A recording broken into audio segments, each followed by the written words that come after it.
have to post it to YouTube. And for those people who normally join us on YouTube, we will have something there very soon. So let me see. I'm gonna have to troubleshoot that problem later. The joys of live going live. Let's see. Let me turn my phone off also so it doesn't interrupt us. Okay, it's 1:04, Mom, so now we're running late. Well, we're not running very late. I'm sewing the project together. So in cool news though, we have lots of new video views, and we got some new cameras, and we got a new computer in here and new software, and all of the apps updated. So there's all sorts of like new interesting stuff here. And as soon as Mom is done sewing this one piece together, then we will turn it over to her. So I think I'm done. Okay. Sorry for the confusing start to our video series. And sorry for those of you who are having to migrate over here from YouTube because you don't see us there as planned. And I promise I will figure that out.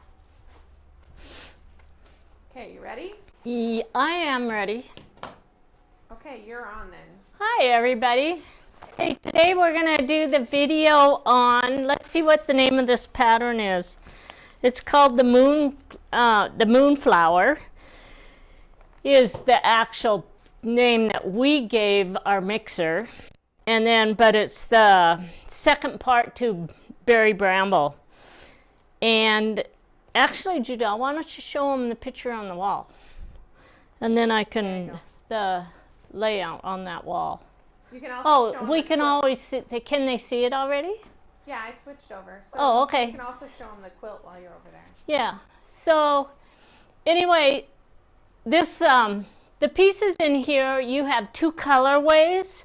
So I made the first colorway so that I'd have something to demo with.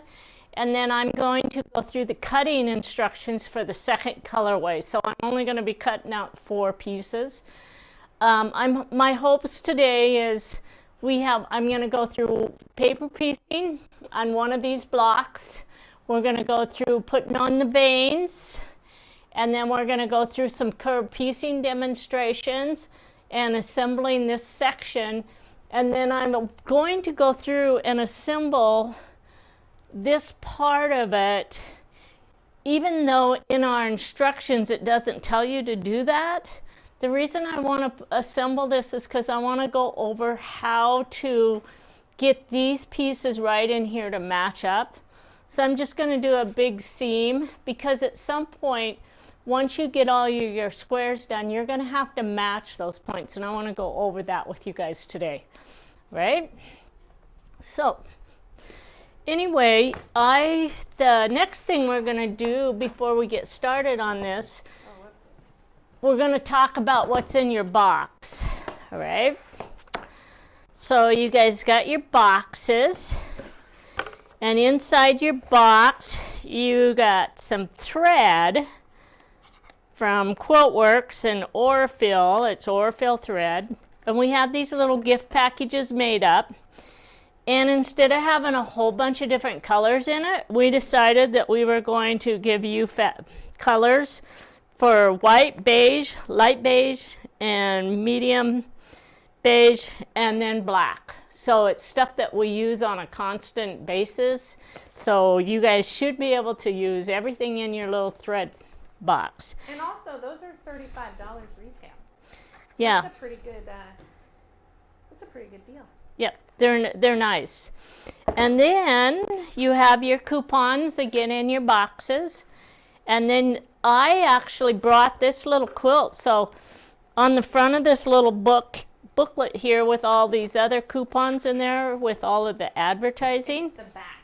On the back, you're going to find this picture here. Well, we actually have that pattern done. And I'm going to show you that quilt right now. it turned out really cute. So, can you see it? Yep, we can see it.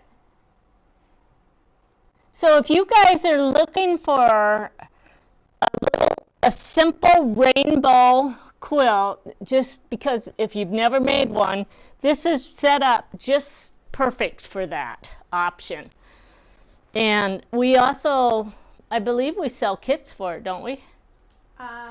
Yes, there should be some on the Quiltster marketplace, and if not, it's only because we didn't we ran out again. we didn't cut it, or we need to cut more. But go look out there, and if there's not one, send me an email at Quiltworx.com, and I can let you know when we get them cut again. But they should be out there. And the name of that quilt is called Technicolor. So then the next thing in here is the colorway that you ordered for Moonflower, okay? And then the package for your gift was this, which is bigger than anything else.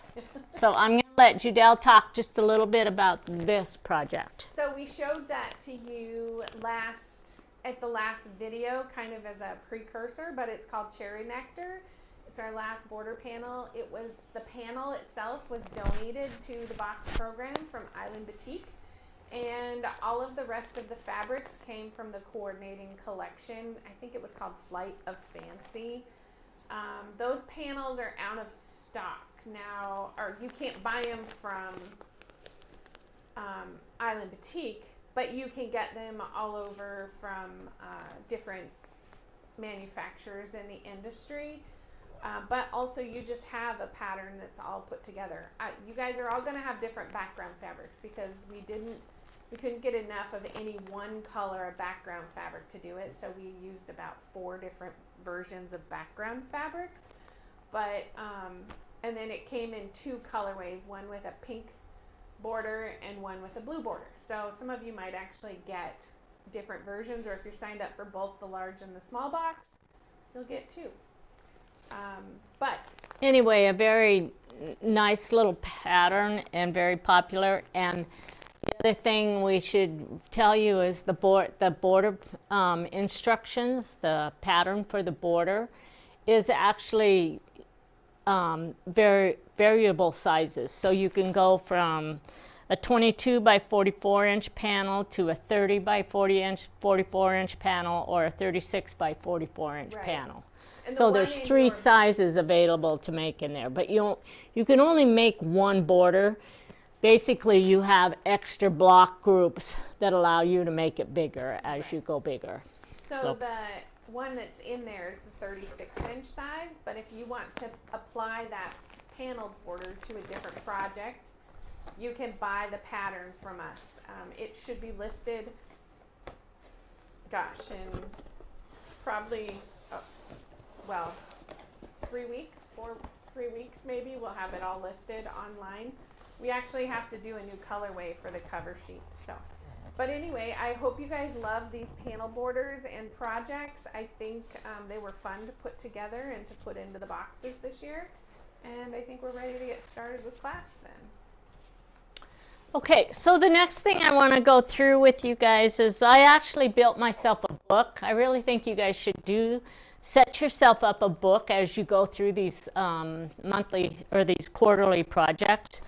So because so many of our students lose that first booklet, which is your introduction booklet.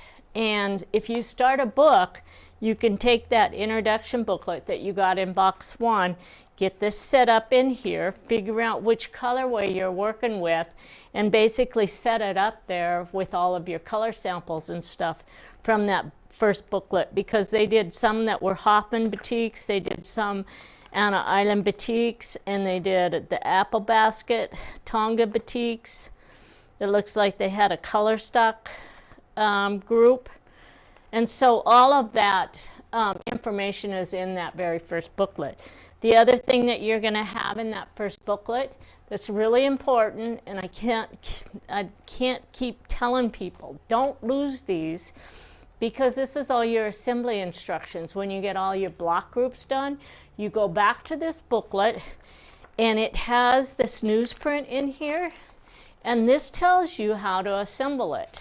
Because if you try to assemble a lot of this stuff on your own, you're going to make decisions that are going to cause you to be making Y-seams, and there are no Y-seams in this pattern.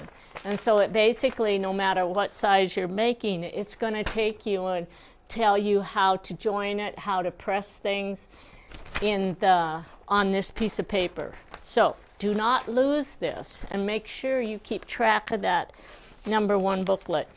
The other thing I think that's important, the other thing I like about these books is I also took the first block booklet and I put it in here. So if I have issues, I can come back to this.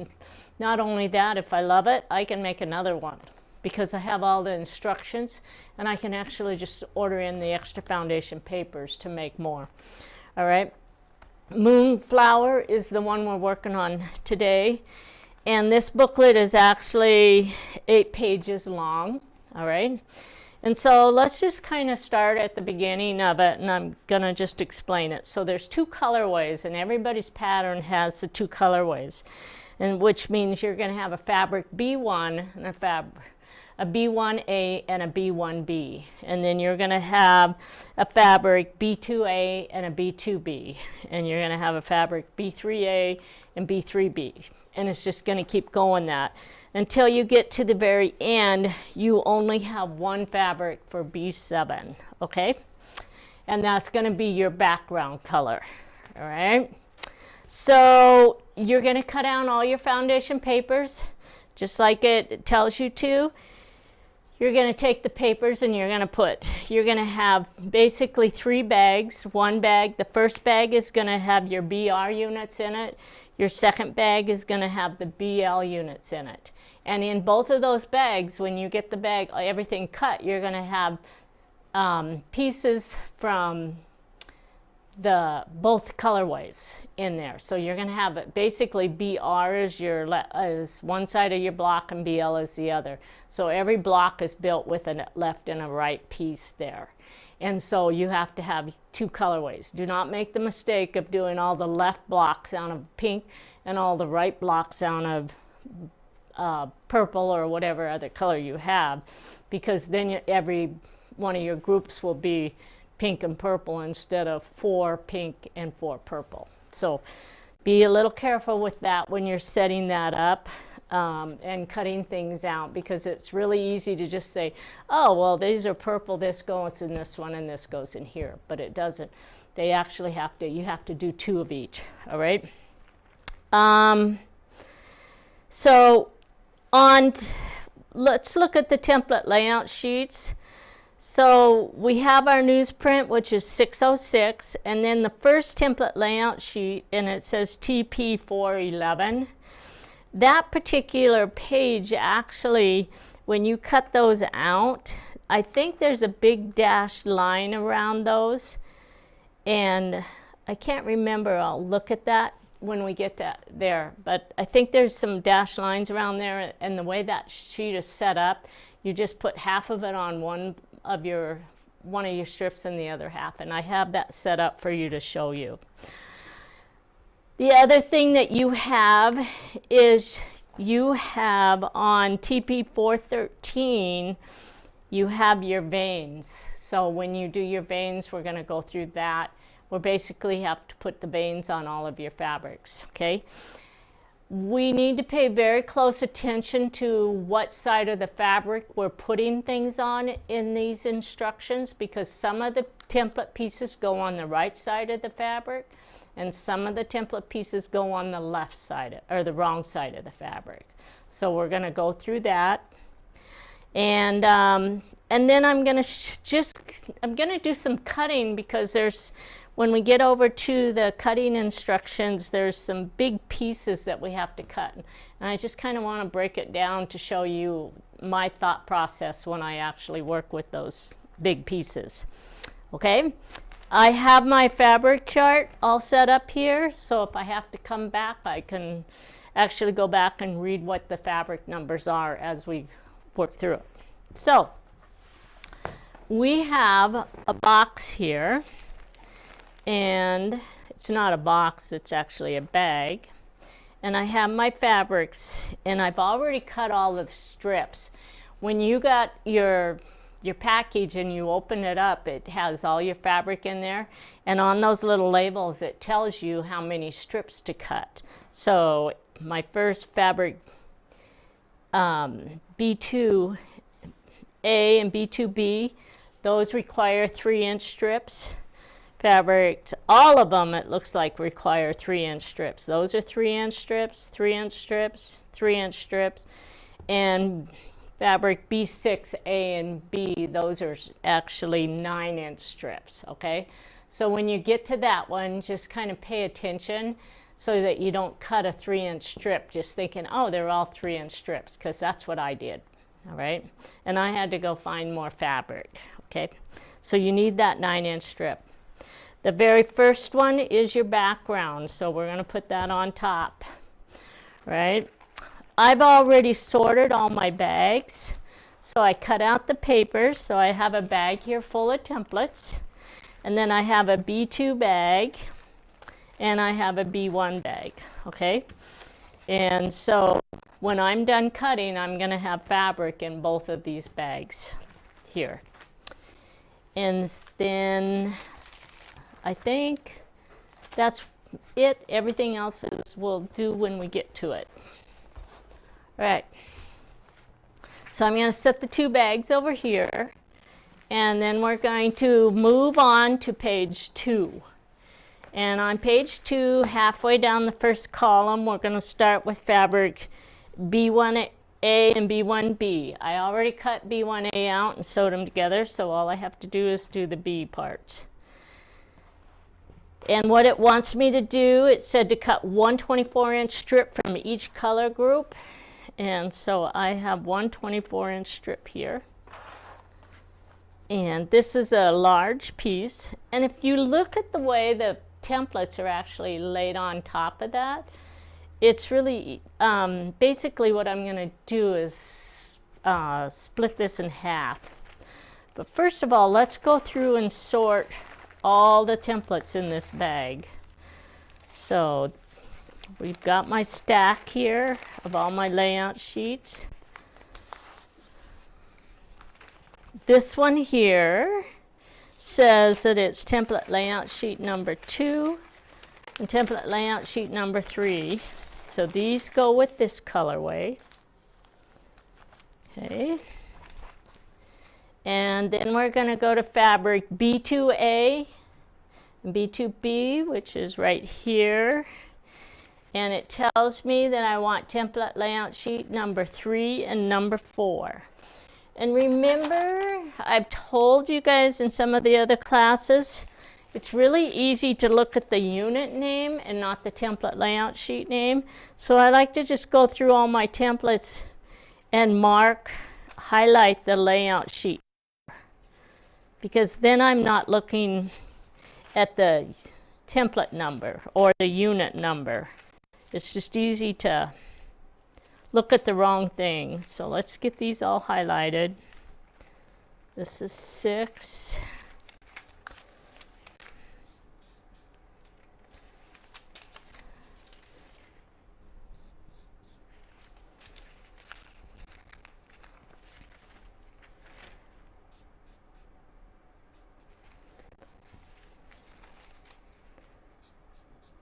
Okay, so everything's highlighted there in the right order, and we have them all in order. So this one was actually 2, and this one here is actually 1.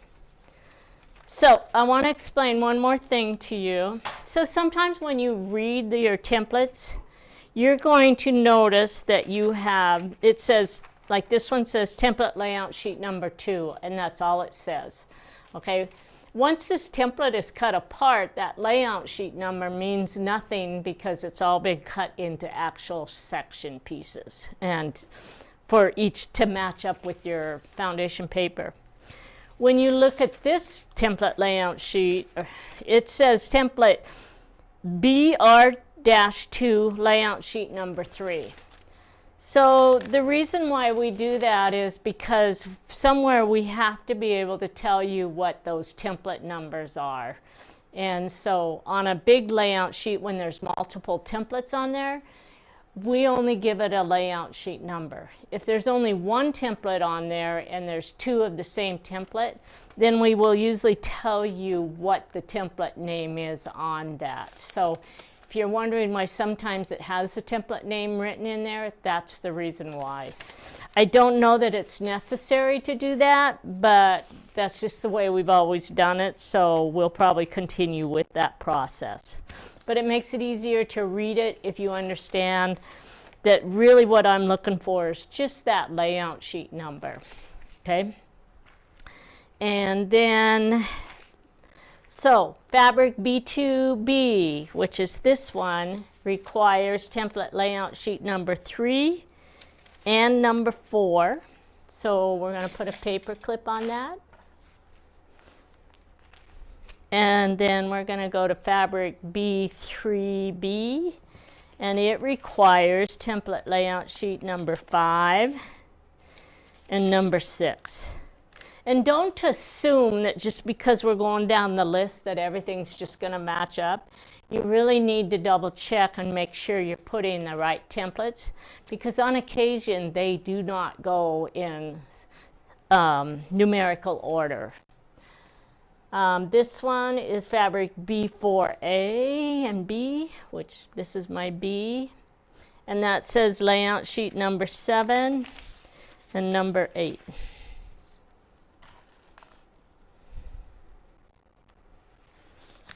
And then we're going to go to fabric B5A and B5B. Here's my B color. And that one calls for layout sheet number 9 and number 10.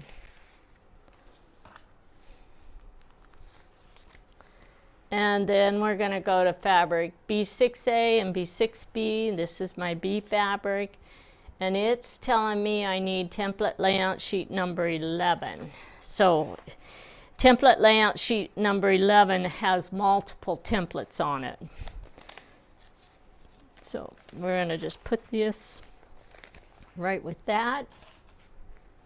So now I'm out of fabric as well as I'm out of templates, and everything is paired up properly, so I can just stack everything in order. And we're going to go back and go through the cutting instructions until we get them all cut. Okay. So we're going to set these over here. And the first thing that it's going to tell me, it wants me, when I look at that picture, to try to set this and cut around each one of these in an angle. It's easier to look at the picture and say, I think I can just cut this right in half. So I'm going to get rid of the selvage first, because we don't want to include the selvage in our cutting measurements. And this one has a pretty wide selvage on it. Okay. So now then, I'm lined up perfectly in half. So I'm going to take this and I'm going to cut it right on the fold there. So now I have 2 pieces. And then if I look at my picture, basically I'm going to fold these in half like this. And I'm probably going to be better off to just fold it like this and then cut it rather than try to fold it, because I don't have it ironed. So let's measure that. And we are at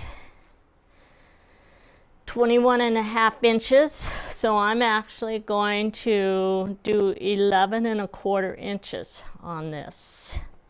We'll be halfway. No, that would be wrong, huh? So it's 21.5, so I want to go 10.5 and then an extra quarter. So 10.75 inches gives me halfway mark.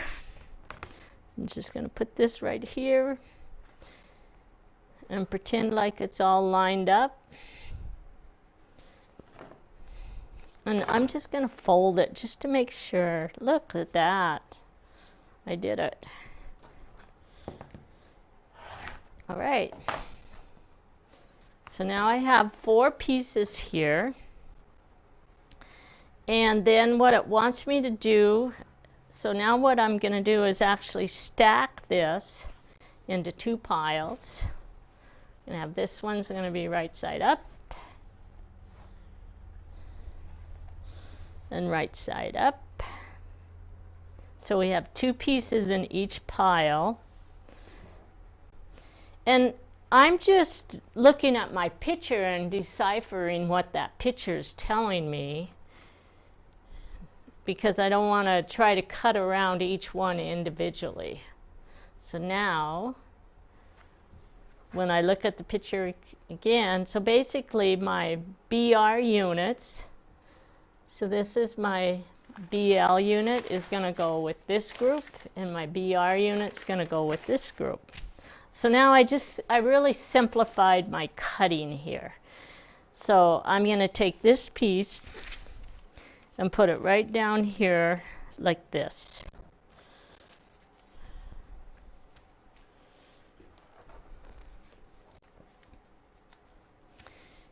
And now I'm going to take my little ruler,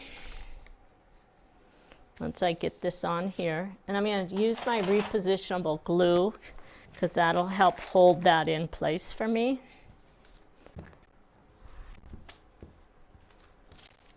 That's probably enough.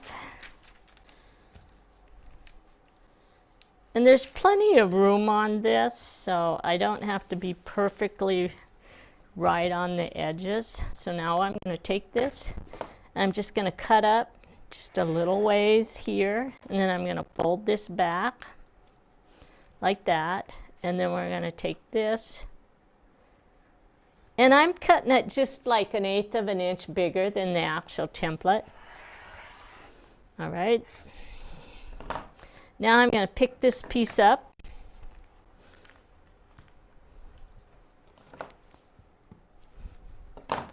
I should have changed the blade on my rotary cutter before we started. So see, I have quite a bit of room here to move this up. So I can actually, if I cut it down here, I have this long piece like that. But if I move it up here a ways, that's going to give me a little more down there. So basically, when we do these funny cuts like that, we have to give you guys a little bit of extra fabric there, just so to make sure that you can get them all cut out of it. So now I'm just going to come in here, and we're going to cut along this edge, and that's a pretty nice sized piece left over there. And then we're going to cut this edge off.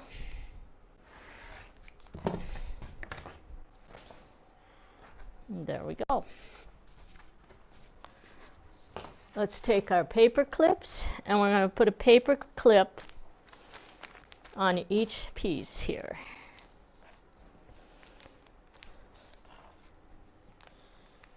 Okay, and now we're going to find cut line 1,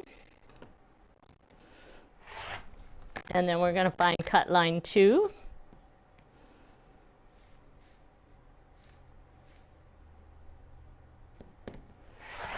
And then we're going to find cut line 3.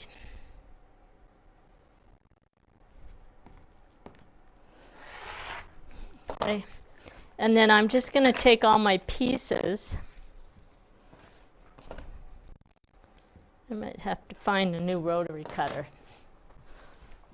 I got a few of them.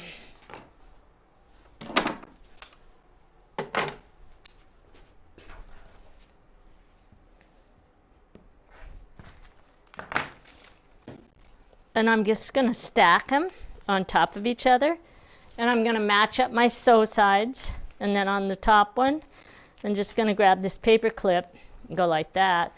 And these are for the unit BR. So we'll find the bag that has unit BR in there.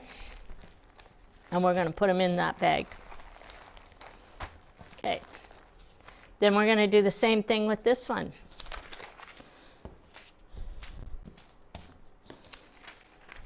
I'm going to put it down here like this. Get it lined up properly.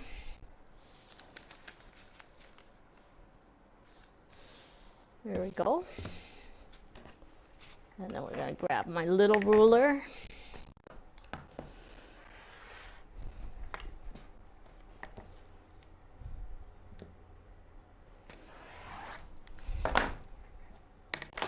And take these two pieces, flip them around. We're going to move them up here like this.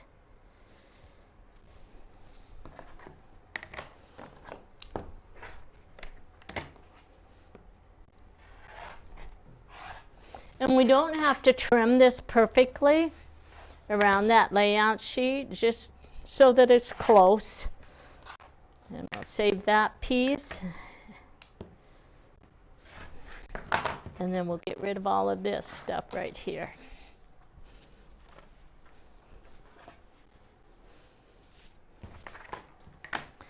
And we'll grab our paper clips.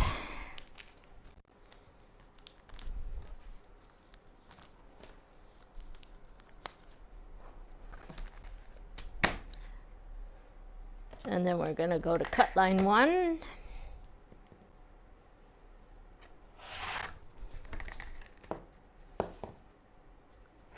Cut line 2. Cut line 3.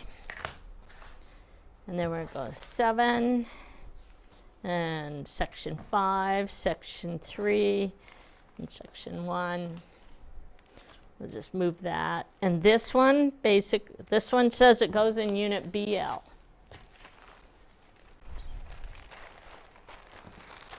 Okay, I'm going to go through the cutting on one more piece for you guys. And then we're going to actually move on to the paper piecing, just to give you an idea how to set these up. So we're going to take those pieces out. And I'm going to look at my picture.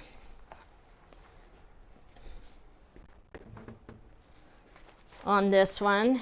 And it looks like I'm going to get 2 on both sides here. So what I'm going to do is I'm going to take this, get rid of the salvage, cut it in half.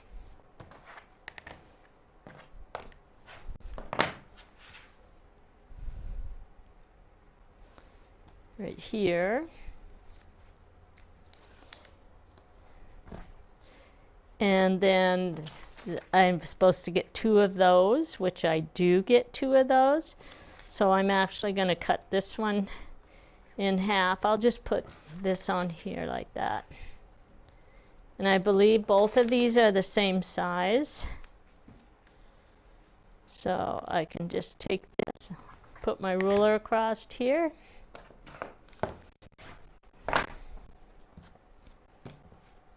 And then we're going to stack them. So I should have 2 pieces under there. If you guys are doing this, you should have 4 pieces, 2 from each color, underneath each one of these templates.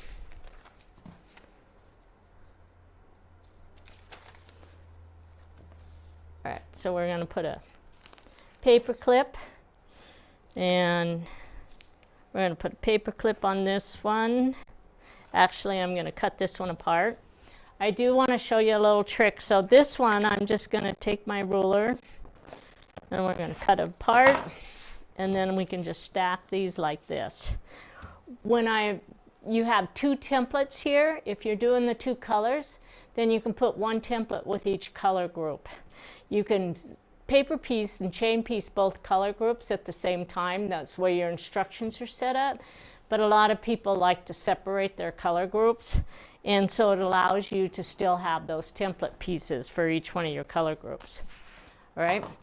I do want to go in here and I want to show you guys something. So on occasion, like I might have to have 12 pieces under one layout sheet. Or let's say my pattern says I need 16 pieces under there, and you only had one template. You can actually take your templates if you have too many pieces and you can't cut through them. So I cut through 12 to 24 pieces, layers all the time, but a lot of people don't like doing that. So I can take my template if you only want to go through 2 or 3. And some of the rotary cutters, if they're spring loaded, they won't let you cut through all that many pieces. It basically snaps the spring on there. So if you can only go through a few layers and you need to keep using your template, take and put your template on that section or on your cut line, fold the template back like this over the top of your ruler, and then just cut right along that. Because all we're working with is paper piecing templates, so they're all bigger than what they need to be as far as if you were doing traditional piecing. So we don't need that accuracy. And now I still have my template available for me, okay? So I do that. I teach people to do that, I should say, quite a bit, because they just can't cut through 12 layers of fabric. All right, so we're going to set this aside. And I'm not going to make you watch me do all of the rest of the cutting on the templates, but we are going to show you how to do the veins. So I'm going to move forward here. These tell me this one goes in unit BL and this one goes in the bag BR. So this is my BL group and this is my BR group. Oops. And then we're going to grab this fabric and we're going to set these aside, and I'll finish this later. And let's go through this information. This is actually fabric B6A and B6B, and these are my veins, okay? And it looks like each paper here is supposed to have 4 of these on here. And so I'm going to look at my picture, and it basically has me set this up like that. We're going to put a little bit of repositionable glue, but instead of gluing the whole sheet, the only place I'm going to glue is right in the hatched area, because that's all going to be cut out, and then I don't have to deal with the glue on my fabric.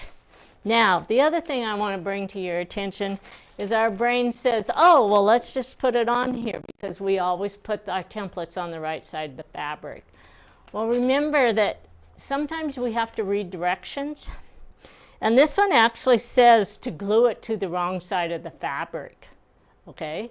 So we have to turn our fabric over for this one, and we're going to glue it there. If you don't do that, if you forget and not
Hold on.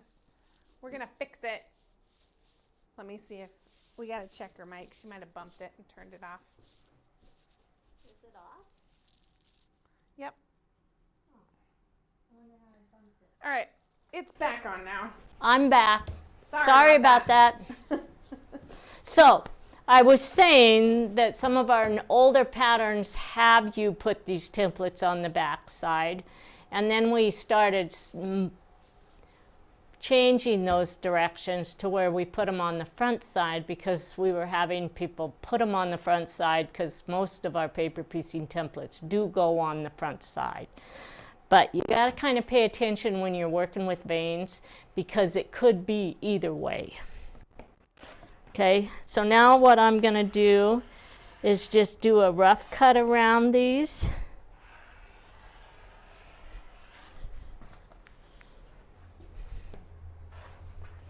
It doesn't have to be cut perfectly.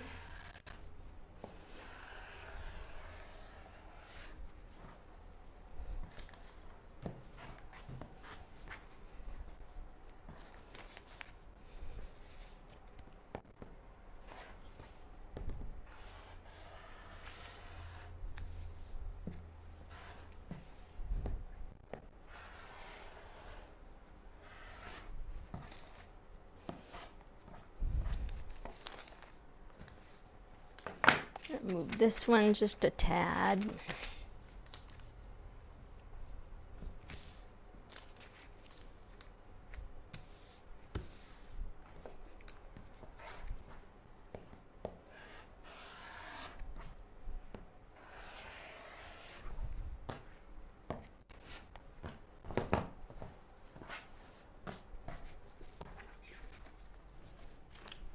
Okay, so today we're going to have a lesson on sewing TRP lines that so many people hate to sew.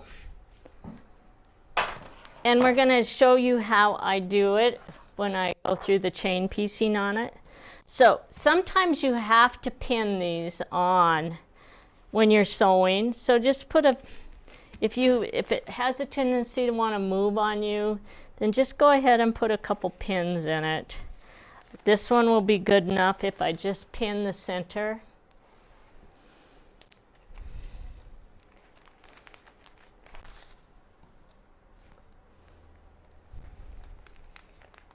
Okay, so now what I'm going to do is I'm just going to look at my papers and I'm going to go, okay, I can sew this one and this, and then I can swing it around and sew the other side. So I'm just going to come through and chain sew all of these TRP lines right here.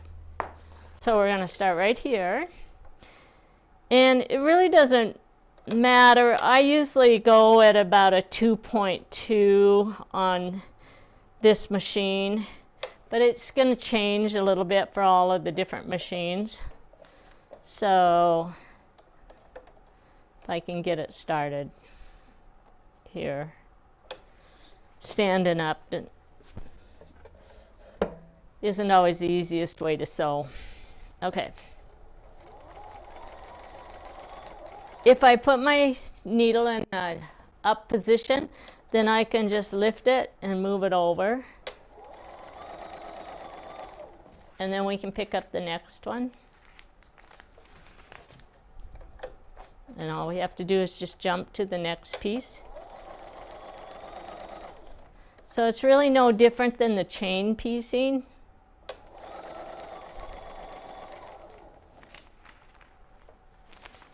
And it really speeds up the process of sewing TRPs.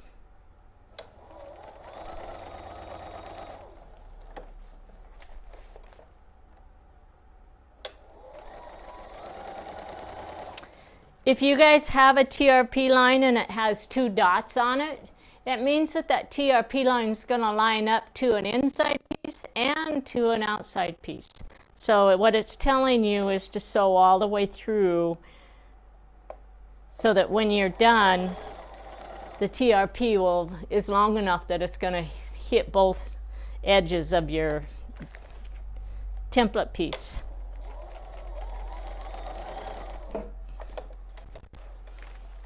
Okay, so now I can just bring them over here, and I can grab my little curved scissors, which are right here, and all we have to do, oops, got a fold in there, is just cut the threads on the top of the papers.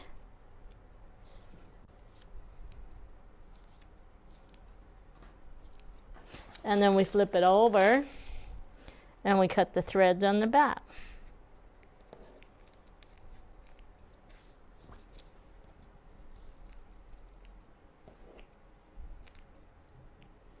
All right, so now I'm just going to finish up one of them, and then I'm going to show you how I actually trim them, and we'll finish these up after the video is over. So let's go ahead and sew these other two on this one.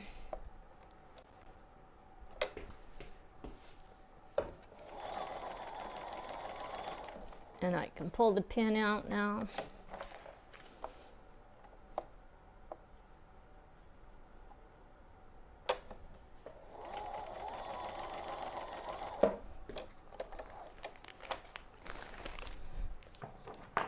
A lot of people have these discussions about sewing TRPs, and they go, well, I just mark them.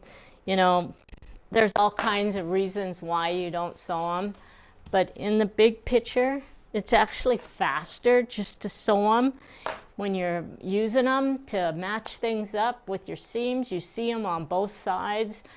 And if you cut all of the threads along, like I just did, they come out really easy. It's when you leave all those threads dangling and you sew them into your seams and glue them into your seams, that's when they don't come out very easy. So if you just get rid of the threads on them, they're going to come right out for you. Okay, so I'm going to actually press this little line here with my starch pen right here. Get rid of that fold. There we go. I don't even have to go to the iron. All right. It lays nice and flat. Now we're going to grab our curved ruler, and it's sitting right down here.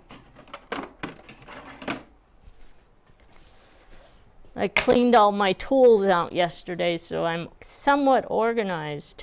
Okay, so I'm just going to lay this right around the outside edge of that. And now I'm trimming it right along the edge there, okay? And we're going to trim this side.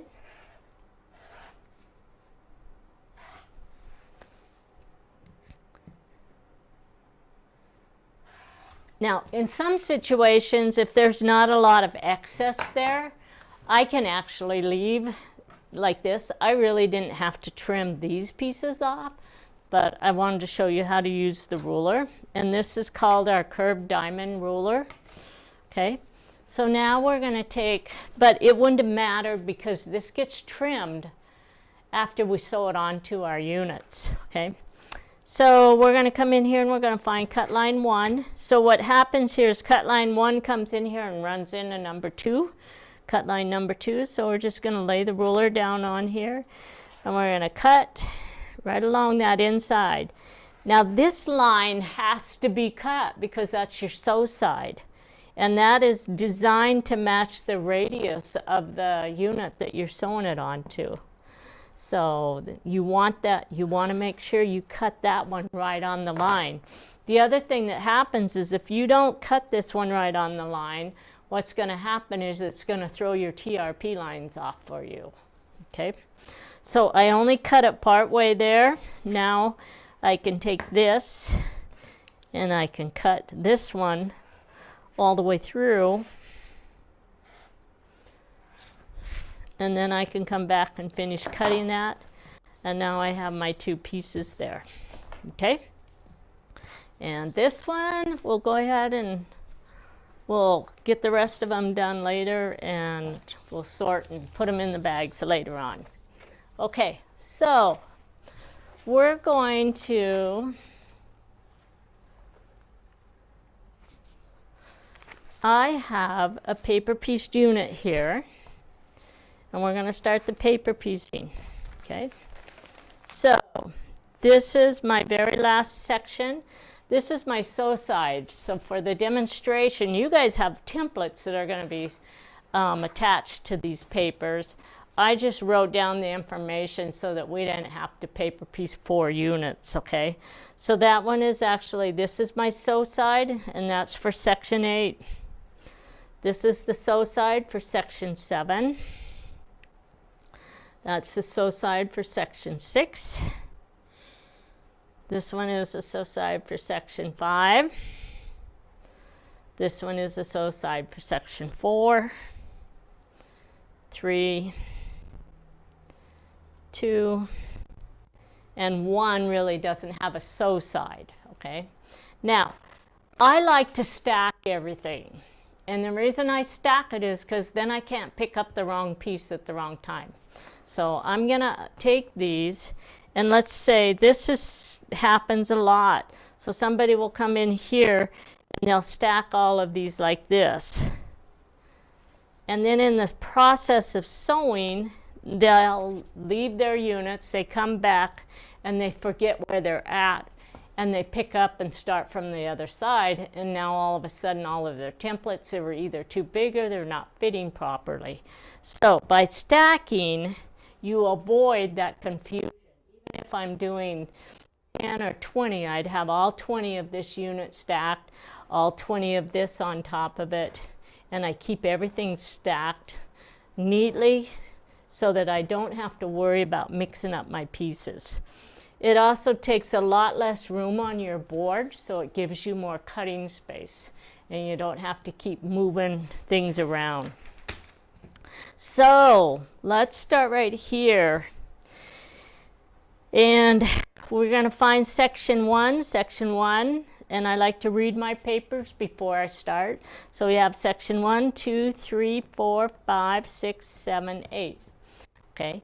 The reason I like to read my papers is because sometimes we change the number systems from a right side and a left side, depending on whether we want to end up with opposing seams on something. So I like to make sure that I know where section 1 starts, and which is right here. So I'm going to take section 1, and we're actually going to, it needs to be wrong side up, and we're going to lay it on here, and it goes just like this. And I am actually going to look at the way the template is set up on there and make sure that I'm actually getting it on correctly. And this is actually, I can see how it's laid out on paper there instead of setting the template with it. Okay, it's important that that first piece gets positioned properly to match up with the way the template is laid out, because if you're working with directional fabric, you can actually end up, your first piece is going to be set up differently than all the rest of them. It might have stripes going this way where the rest of them all go like that. When we design the layout for our templates, we take that into consideration, and we try to set everything up so that if you were working with a directional fabric, that it's all going to get cut so those stripes go in the right direction, or the flowers get cut up properly. So anyway, there we go. We've got that on there. Now we're going to grab our repositionable glue, and I'm only going to put the glue under section 1. I don't want it on anything else. We're going to get rid of those little tags there, and then I'm going to put it on here. Now, I am going to tell you that when you're working with cotton fabrics, sometimes your repositionable glue doesn't hold very well, so you want to check it, and if it's not staying on there the way you want it to, then just slip a flower pin in that first piece so that it's not moving and twisting around on you. So we're going to get a fold template, and we're going to get an add a quarter ruler. So we have a fold template.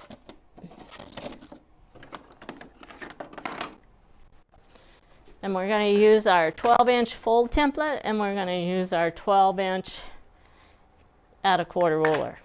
We're going to place this on, we're going to do something else before we go any further.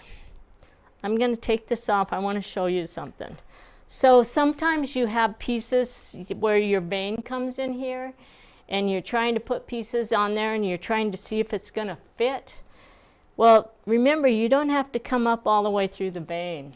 So what you can do is you can actually take those pieces and you can take a marking pencil, and all I have is this orange one, and I can actually mark where that vein is, or the top of that piece is, and then when I flip it over I can see, and I can make that mark on the back. And what that does is it tells me how far up I have to have the fabrics placed. A black marking pencil works much better than the orange one. So now we're going to put this back the way I had it, which is just like that. And I'm going to place this. We're going to put it on line 1. I'm laying it on the solid line, fold back the foundation paper, put the quarter ruler on, and we're going to trim. Okay? Now, if I need to find all the section numbers, I could use my black marker and mark everything. I'm not one to use the marker very much, so I like to just come in here, and I'm going to put this on the dash line past line 2, and I'm going to crease it. And then I'm going to move it down and find the other edge right there. And I'll crease the paper there. And now we'll just put the fold template back on. And I can see my creased marks. And what I'm going to do is draw them for you guys so you can see them. But there's where I folded my paper. Okay? So, if I take a yellow marker, see if that helps. You can I like to take that and shade that for a beginner so that they can actually see where this next piece has to cover on there. So we're going to pick this up. This is my sew side here. So all I have to do is just find the top where I marked it, the bottom here, place that on there and line the edges up. That gives me a perfect 1/4 inch seam allowance there, all right? If I'm worried about that moving, I can pick this up and I can just put few little dabs of glue. That's a fabric glue, and glue those pieces together. So now when I sew, lift this up, I don't have to worry about it moving on me. We're going to take it to the sewing machine, open the paper, and we sew on the solid line. Okay? So if you're new to paper piecing, always remember you're sewing on the solid line. The dashed line represents the edge of your seam allowance.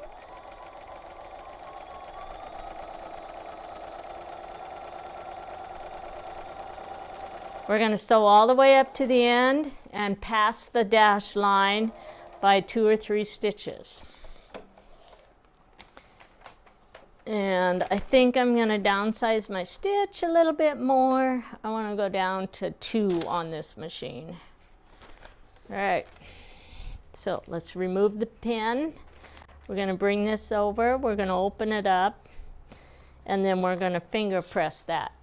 If we have the starch pin, we can actually take this, and sometimes on these cotton fabrics, you'll want to come in there and put a little bit of that starch pin along that edge. Now we're going to take it over to the iron and we're going to press it.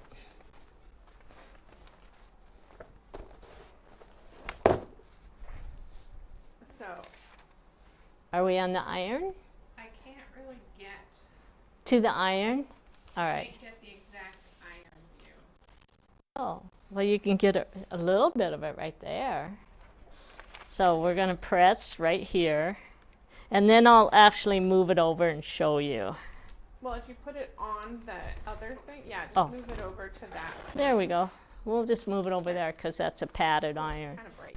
So I like to press into the fabric. Don't press down this way because you end up pressing folds into your points. So you always want to come in and press it across like that to open up that seam there. All right.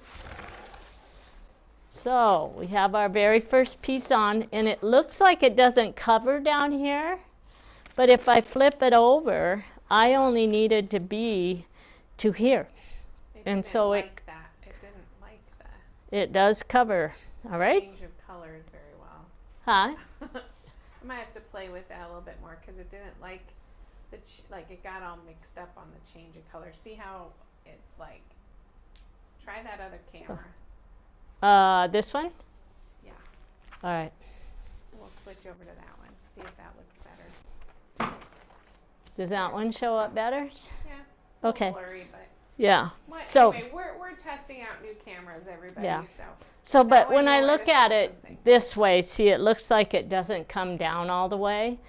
Okay. But when I flip it over, I really only had to be to that point. So I have about 3/4 of an inch past where I need to be. Okay. So, because our design's going to keep going down that way, it's going to build down. All right. Let's take it back over here. And we're going to find my fold template. We're going to place it on line 2. And we're going to fold the fabric with it because I sewed past the dashed line. And what that does is, so now I have to tear right along the top edge of that so that the fabric will lay flat. And then I can put my add-a-quarter ruler on it. And then we trim. And what that does is it cuts my threads.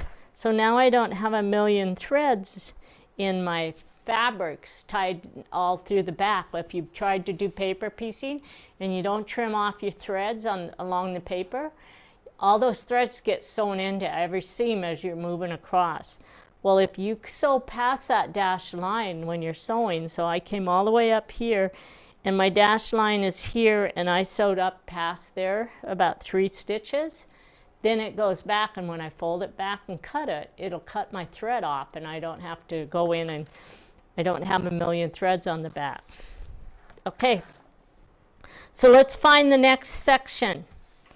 We're going to open up the paper and we're actually adding this piece right here. Okay, so I'm going to come over here and find the dashed lines along there. So we're going to start right there. And we're going to trim that one, or fold it. And then I'm going to lay it on that line, and I'm going to crease that. So I have it creased. I said trim, but I meant crease. And I'm going to take my pen, and I can, okay, and this is where I marked earlier. So there's the top. So now you can see the piece that I have to cover. So I don't have to have fabric all the way up here.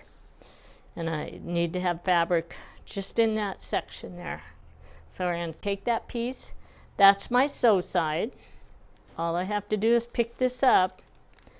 And I want to keep it up towards the top. And I'm just going to check. So if I put my finger there, I have plenty of fabric here.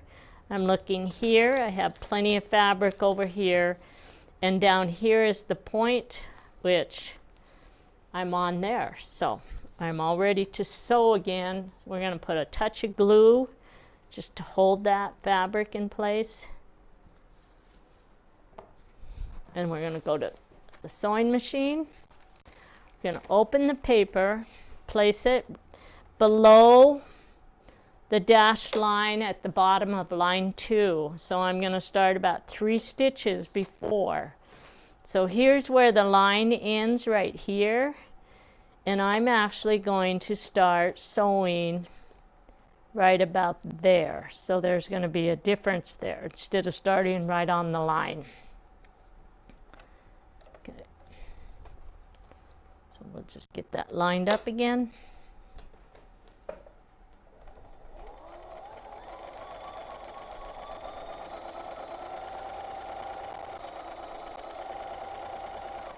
And I'm going to sew all the way up. There's my dashed line, and I'm going to sew out into this area right here. Okay. And then we're going to cut our thread. Come back here. I'm going to finger press it open. Then I'm going to put a little bit of starch on that. And we're going to go iron again. So let's go ahead and we'll just leave this over here for now. Huh? See, once you put that on there, it like washing out the paper. Oh, So but they you can know, kind of see it. can So we're going to just take that and press that open like that. Okay? And try that other camera again. I kind of made it. I got it to focus. So, oh yeah, now that's good. Okay? By the way, Mom hurt her finger, everybody, if you're wondering what she did. Oh, why it's all black and blue. I smashed it. Okay. We're going to flip it over. And we're going to find line 3, which comes all the way along there. We're going to place this on there. We're going to fold it back. We have to bring the fabric with it because I sewed past that. Now I'm going to tear that. And don't worry if it tears a great big hole in it. It doesn't make any difference because it makes it easier to get that paper out of it in the end. We're going to put the add a quarter ruler on there, trim. And then we're going to find the next piece. So here's my next piece down here. I'm going to crease that line. And then we're going to crease this line here. And I'm creasing the dashed lines along that piece, okay? Now when I open it up, I'm going to go ahead and draw that for you guys so you can see where it is. Because sometimes you get into these papers where it's really hard to tell what it is you're trying to cover. And if you spend more time tracing it like this, it's probably best to just follow the instructions and trace the dashed lines before you start, okay? So we're going to take this piece, we're going to remove my little sticker there. That's my sew side. There's the bottom right there. So I need to put this on, and I'm going to give myself about a ½ inch along that bottom. And then this is going to lay up there, and here's the top right here. And everything's covering perfectly. We're going to put a few dabs of glue on there.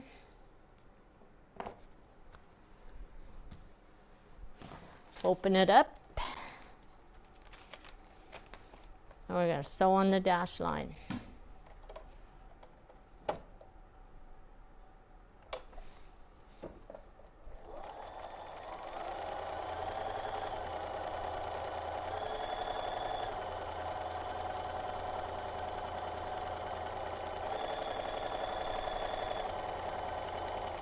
You're going to sew up past that dash line. We're going to open it up. I'm going to finger press it open. Then we're going to put a little starch on it. Okay, and I'm going to press it really quick.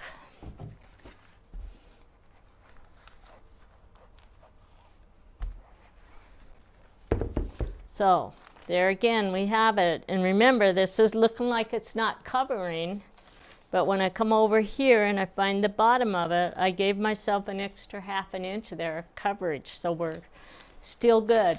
So this one is, I normally don't go through all of the paper piecing, but on this one it's just, there's some weird pieces on it, so I just thought, well, I'm just going to work my way through it. So this one here is my section 5 now. So I'm going to place it on the line, and it starts and it goes all the way up the paper. And this is when I wish I had a bigger fold template and a bigger rotor, because it's not long enough now. So we're going to go to my big one. There we go. Fold it back. Put the add a quarter ruler on there. Trim. Okay. Oops, I trimmed on the wrong line, you guys. I trimmed on line 5 instead of line 4. I actually want to be here. There we go. It won't hurt anything. It just means I won't have to cut as much off next time. There we go. So I actually need to do line 4.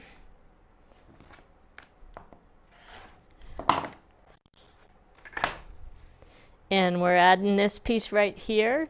So I'm going to come over and I'm going to show you another little trick. Let's see if I have my stiletto.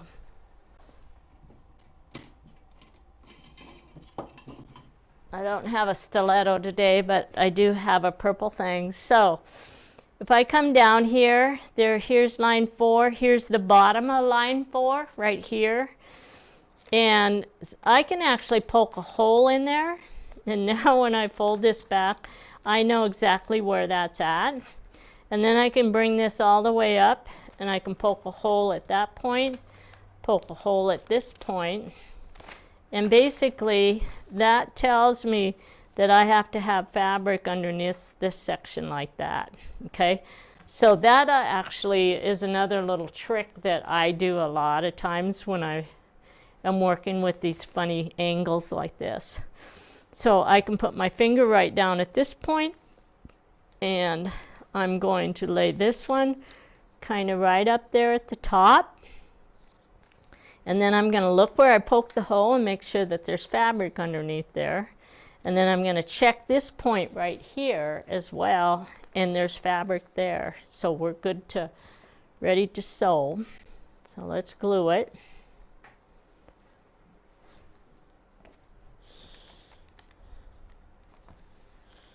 All right. Open it up. We're going to come down here at the bottom of line 4, and we're going to start about a 1/2 inch, 3 to 4 stitches before it, and sew on the line.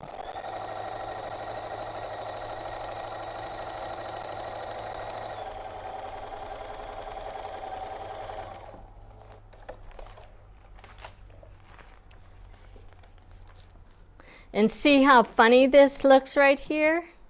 That's because I pre-trimmed and I trimmed on the wrong line when I trimmed on line 5. So that's going to take care of itself when I flip this over, right? And I'm just going to finger press this one. It's good enough. So let's go ahead and I'll show you what happens. So now when I put this on line 5 and I bring this back like that, then when I lay this on here, it's going to just clean off this part of it.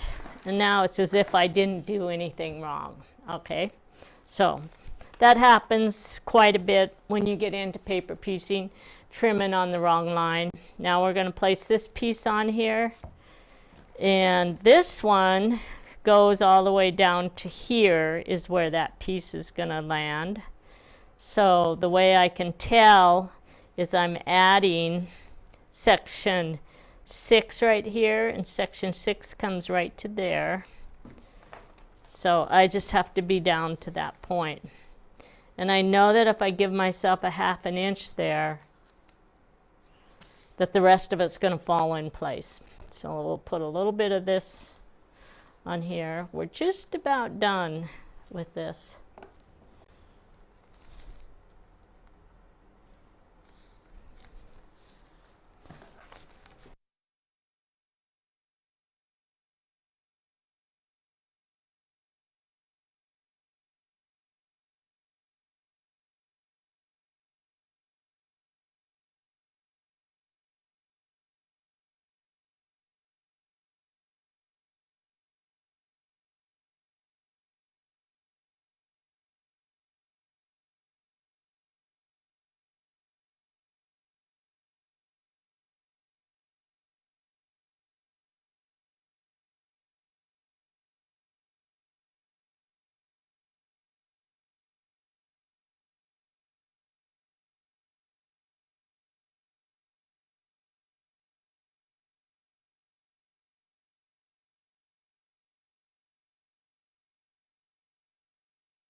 This one works, right? Oh, Oh, now it's on. it's on now. Can you guys hear me? Yeah. Okay. I don't know. It's on. Can you hear me? Yes. Okay. I don't know why it's turning off. Okay, we'll try it once more. Sorry, guys. I don't know.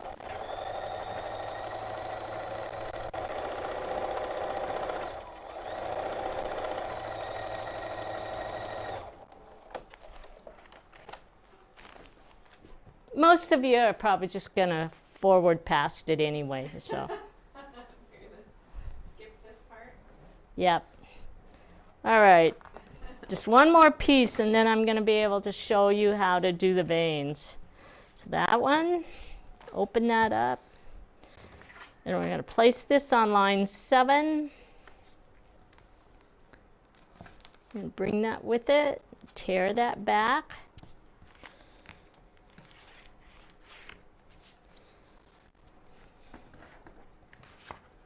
And when you're working with these long pieces, sometimes you have to crease those lines to get that paper to lay down.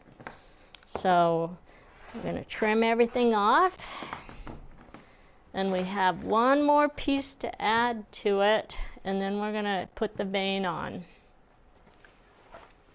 This one's going to go just like that.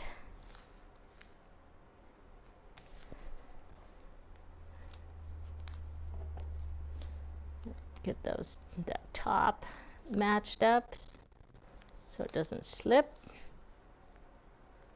There we go.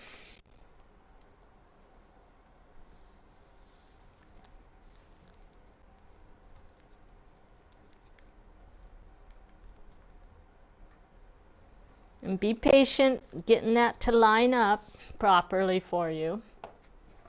Okay.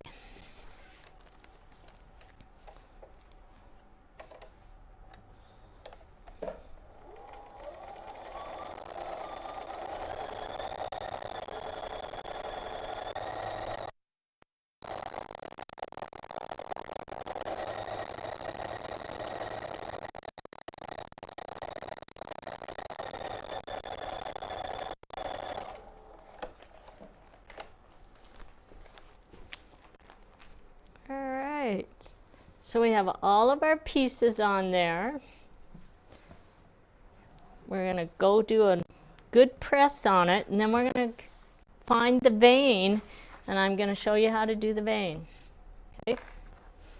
I'm going to put some stuff on this. Just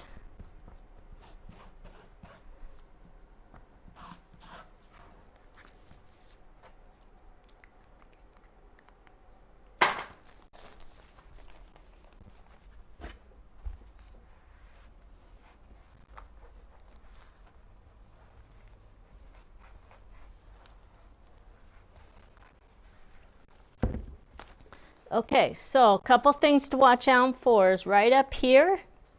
Make sure you don't have a fold in that piece like over in like this, and it's really easy. You got to make sure that's opened up right there.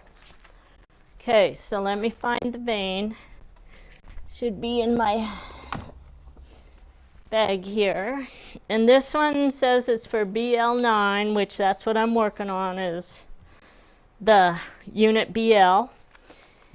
This is section BL9 right here. So the next thing I want to do is I'm going to come in here and I'm going to clean off a couple threads on the back there. Just because I don't like to sew all those threads in. And I haven't trimmed along there, and I can't really trim along there because I'm doing a vein. So let's get the threads cleared off here. I think that takes care of all those threads up along the basting line. And now we're going to come in here and we're going to sew this basting line. It doesn't matter which stitch length I use because I cut it all off, so I don't have to change the stitch length. I just have to sew on that. And the more accurate I sew on that line, the better my vein's going to look. So make sure that you don't take off on this at 90 miles an hour. Just stay on the line when you're sewing the basting stitch. Yeah. Okay, so I came in here and I stitched my TRP lines right here, but I only had to stitch it out to the basting line. I did not have to follow it all the way because the rest of the TRP line is actually sewn onto this piece, all right? So when I sew this on, those TRP lines are going to land right there where they're supposed to be. So here's my template piece. It's on the wrong side of the fabric like it's supposed to be. It already has the TRP lines sewn into it. So we're going to put wrong sides together. And I'm going to match up the first TRP line, which is right here, and it's going to match up right there. And I'm just going to take and put a pin in there to hold that in position right now. And then we're going to find the other one. Here's my TRP line right here. I used white thread so you guys can't see it. And there I have it matched perfectly. And we're just going to put a little pin right there for now. Okay, so now we're going to take our glue pin here. And I'm going to start right at the pin. And I'm going to run that glue right along the inside edge of that basting line. And then I just take this and I gently just crease this. I'm not stretching it. All I'm doing is just pulling it, making it there, and now I have a little ruffle along this edge here. Then we're going to do in between. And by putting the pin there, it stops me from putting glue over the top of that thread and gluing the thread in. So now I'm just going to get this all eased in here, just like that. And that's on where it's supposed to be, right along that basting line. So what your basting line really is it's your 1/4 inch seam allowance. Because we can't use an add a quarter ruler, we have to put the basting line there so you know where to line that piece of fabric up with. And then we're going to do the top half of it.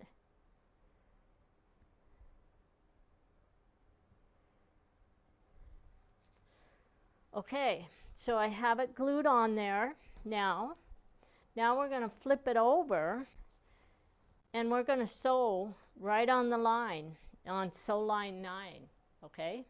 And I'm not going to just put my weight on it and sew because I have the ruffle in there and it has a tendency to pucker. So I'm going to show you a trick where you can lift this up and then the feed dogs pull that through the way it's supposed to.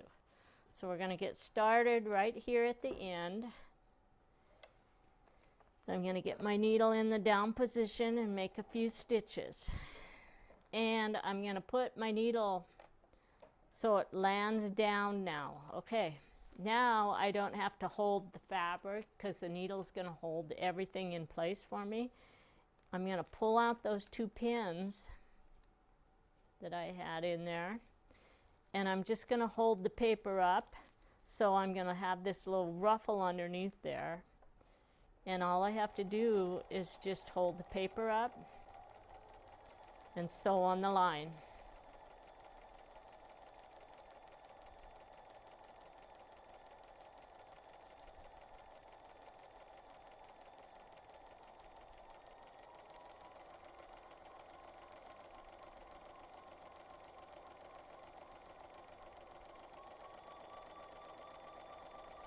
And there we go.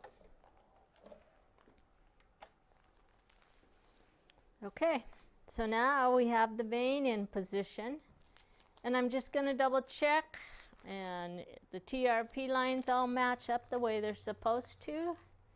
Okay, so we're going to take our starch pen, we're going to run that right along the inside edge of that curve, that seam I just sewed.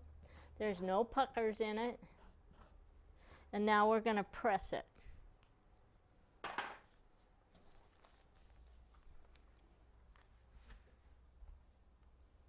And again, I want to press out away from that so that I'm not sewing any puckers into it or pressing any puckers or folds in it. So I have a nice clean seam. If you look, there's no folds anywhere along there like that, okay? And this is what it looks like on the back. So the next thing we have to do before we do anything with the fabric underneath that vein is we're going to trim the whole unit, okay? So we're going to take our ruler, a little ruler right here. Let's get rid of this space. And I think I'm going to do this over at this other camera, Judelle. Which one? Right here. Okay. So let's go over here. And we're going to curved ruler. So one of the biggest mistakes people make here, and it happens all the time, is they'll trim here and they don't do anything with the vein, okay? So basically, we want to trim all the way off because my vein is bigger than it needs to be. So we have to, I like to just start right here. The first thing we're going to do is actually trim right along the edge of that paper.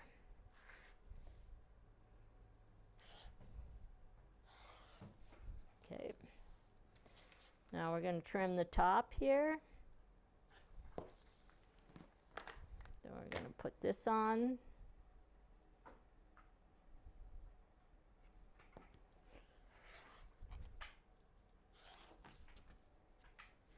We're going to trim the bottom.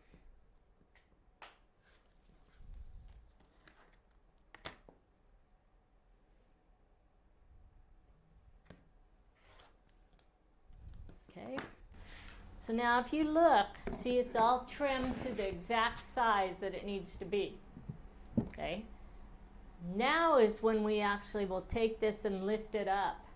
If you lift this up and trim this stuff off before you have the whole piece, you normally have to call Quiltworx and ask us to send you another piece of paper so you have something to work with to trim it down to the size, because that vein has to be trimmed. But now I want all of this excess, so I'm going to fold back the vein and I'm going to trim right on the basting line, okay? So I'm trimming right there at 1/4 of an inch, and I have to do it free motion. Okay, so see, I'm just going in here.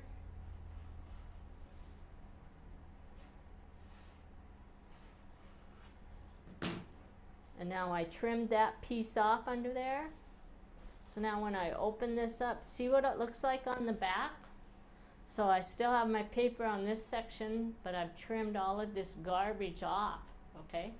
So let me show you something. If you realize that you did it wrong and you didn't throw this piece away, you can actually lay that piece back down and actually tape it back on and get it and use it and do it the right way to trim that outside. So anyway, that's the steps, and your instructions tell you to do it exactly like that. It's just 90% of us don't read all the way through those instructions. We have a tendency to look at a picture and then do what we think the picture's telling us to do. All right, so that finishes up our piece. It's done. There we go. All right, so the next thing we're going to do is I'm going to show you some curved piecing. So I'm going to go grab a piece off the wall over here.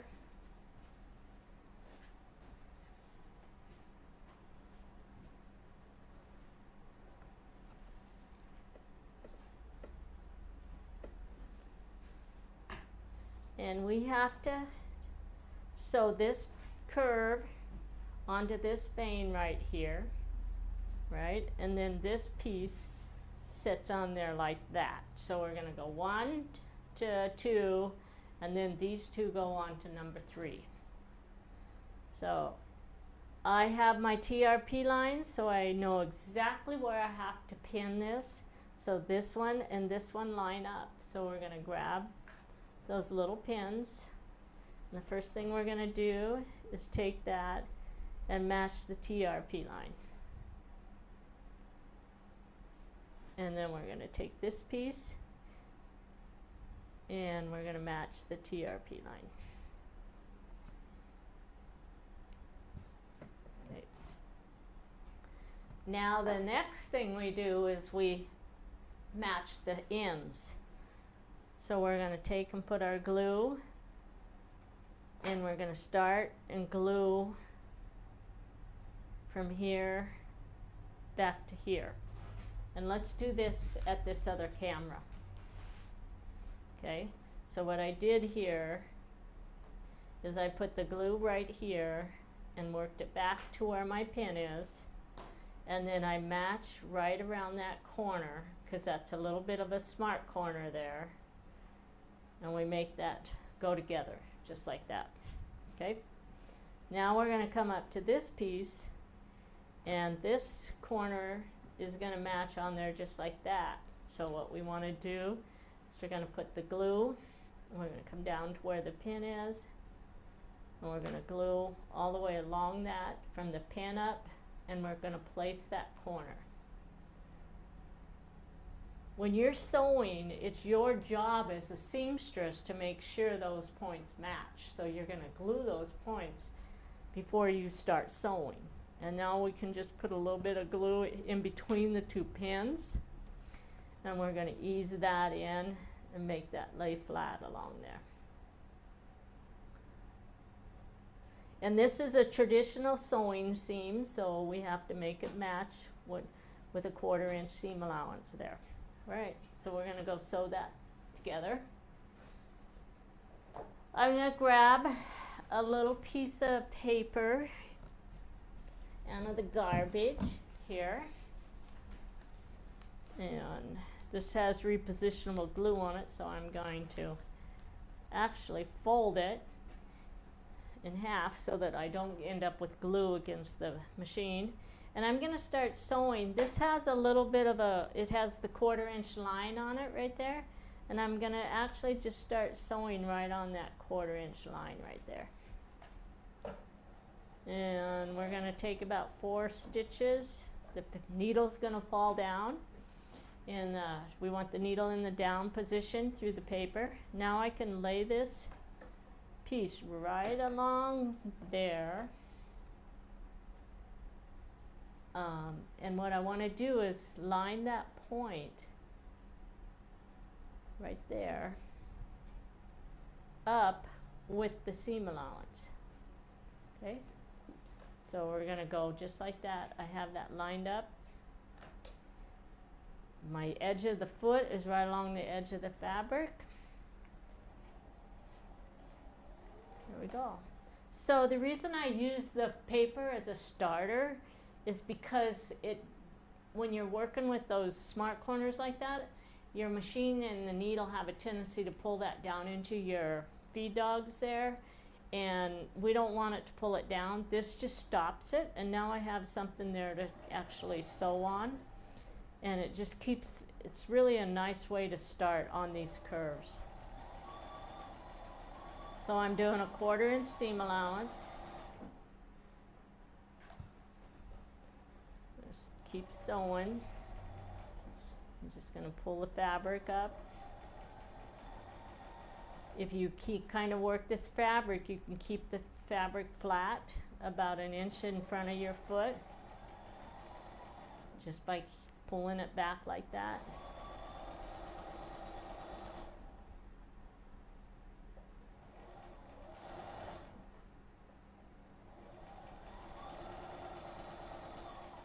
Okay, before I sew off that end, I'm going to grab my paper here and tear this out, and we're going to place this, and I'm going to line that up with the dashed line on my little piece of paper there. That puts the point right where it needs to be, and I'm going to sew 1/4 inch, and I'm just going to follow and land right at there. Now I have the perfect 1/4 inch there. Whoops, I bumped the camera. Judelle said, "Don't bump the camera." And I bumped it. Has it stopped moving yet? You're Okay. fine. Okay. So now I'm going to actually show you guys that. Where are you going? Okay. Do you see how I did that? Whoops. She bumped it again. I did. Yeah, they can see it. Is it okay? Can you see it? Mm-hmm. But see how I used my paper to see exactly where I needed to land? So it's a really cool trick. Okay. So we're going to take this and we're going to press that open. I'm going to take my starch pen, put a little bit of starch along that fold or that seam line. I'm working with cotton fabric, so I want that to press down really nice for me. And we'll get the, I don't know why this camera isn't working as well as, like, it's all overexposed. But I'll fix that the next time by the next time. So see how nicely that pressed out? I got a nice straight line here and a nice straight line here. Okay. So now I want to show you one more thing that you want to think about is I'm actually going to set this up for opposing seams. And I can actually take this seam, because this seam actually lands underneath. Push that a little bit further. There you go. There, this seam right here lands below my vein here. So I can actually take this and repress this direction. And that will set me up for opposing seams when I assemble the whole quilt on this long, instead of having those tiny, tiny pieces. So I'm going to grab some glue. And I'm going to show you how I do that. So because it's a long, really skinny one, I'm actually just going to take some glue and run it right along the seam allowance there and press that the other direction.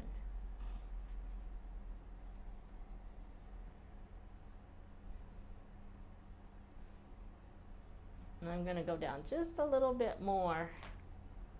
Now I can press the rest of it with my iron, but that's going to press that open for me. And I put a little bit just on the inside there too. That's going to keep that. And now when I start to assemble the whole quilt, I'm going to end up with opposing seams there. And I'm really going to like that. Okay. Now I'm going to check something really quick to make sure I didn't do that on the other side. And I did not. So let's go repress that seam.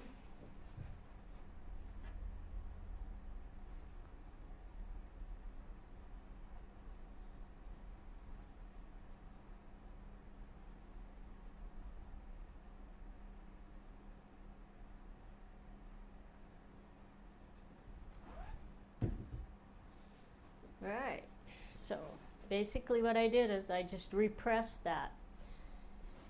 And I'm just going to hit it in a couple more spots. I'm going to put a little bit of glue right here at the bottom and right there as well, because that'll just kind of hold that in place for me. Now we're going to take a rotary cutter and we're going to cut off that piece of paper and the threads, and then we're going to remove it here, and we're going to remove this one.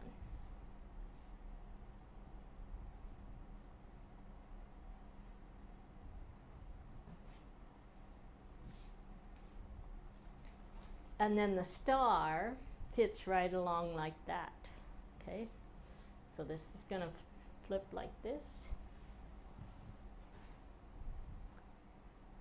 And we're going to match the first smart corner, which is going to be right here.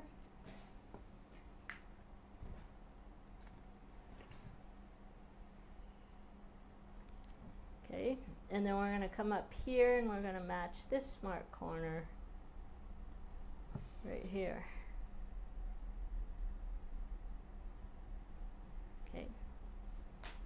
Now, let me go back over to here. Something I want to show you is right in here. See how I cut this angle back here? So I'm actually going to take my little curved scissors and I'm going to move that and cut it back a little bit further right in here.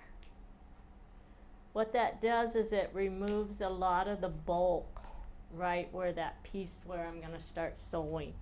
Okay, and I'm going to grab a piece of paper and then we're going to sew along that line. Now on these you can either glue it or you can press it, pin it, or just pick it up and start sewing, whatever makes you feel good. I'm actually going to pin that along there before I start sewing that line. And down here, I think this is where I have some really heavy seams right here. So I'm going to put a little bit more glue right down in that area. Because I have a really skinny seam coming here and then I have 4 seams that so it's going to, the machine's going to want that to go sideways. So that'll keep that together.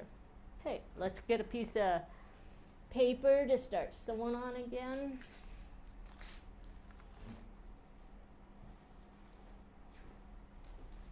I'm going to fold this over.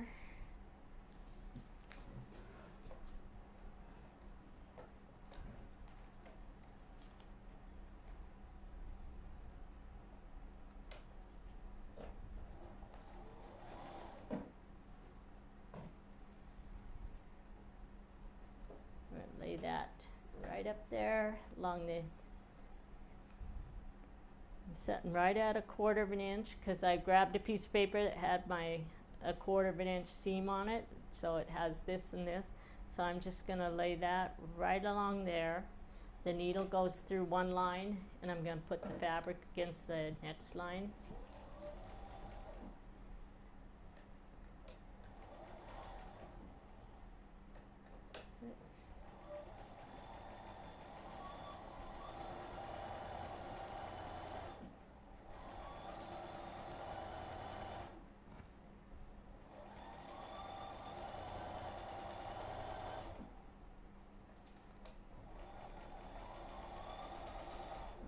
We're going over all of those seams that come in here, so I'm just going to slow down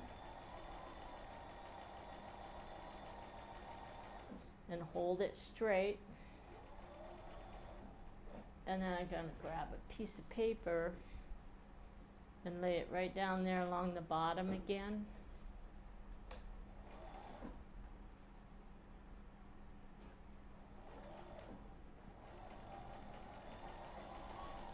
And there we go.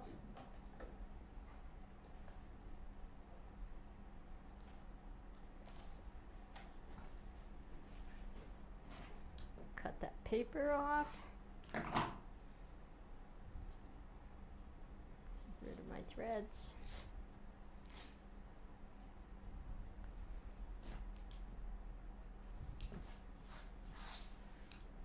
All right, so let me get rid of this garbage. Pull that pin out. Okay, so now this next seam that I'm going to sew, in your instructions, it doesn't tell you to sew this seam, but I want to go through, this is the very last seam for my block, but what I want to do is go through and show you guys how to get these pieces lined up with the next one. So I'm going to grab my other one, and I'm just going to do a basting stitch on it. And then I'll pull it apart and do it the right way. So if I was done with my quilt, I would want these seams right here to match up, those 3 seams right there, okay? So I have this one pressed this way, and I'm gonna go press this seam this way, okay? The instructions are gonna tell you which way to press it. On that newsprint that I told you not to lose, right at the beginning of the video, those are your assembly instructions, and they also have little arrows on there telling you which way to press. So I'm just going to press this.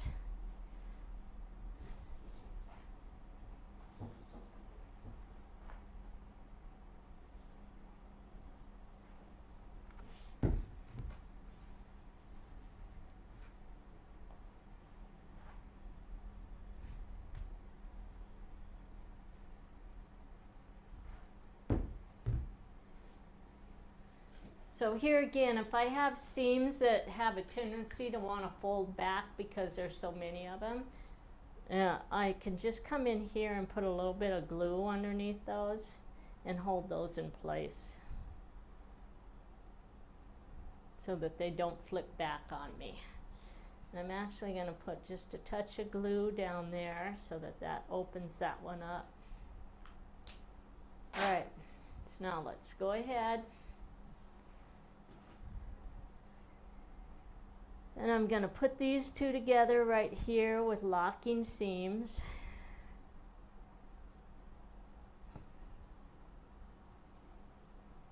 Okay, so I have those as opposing seams. And I'm going to put a pin in there to hold the opposing seams together.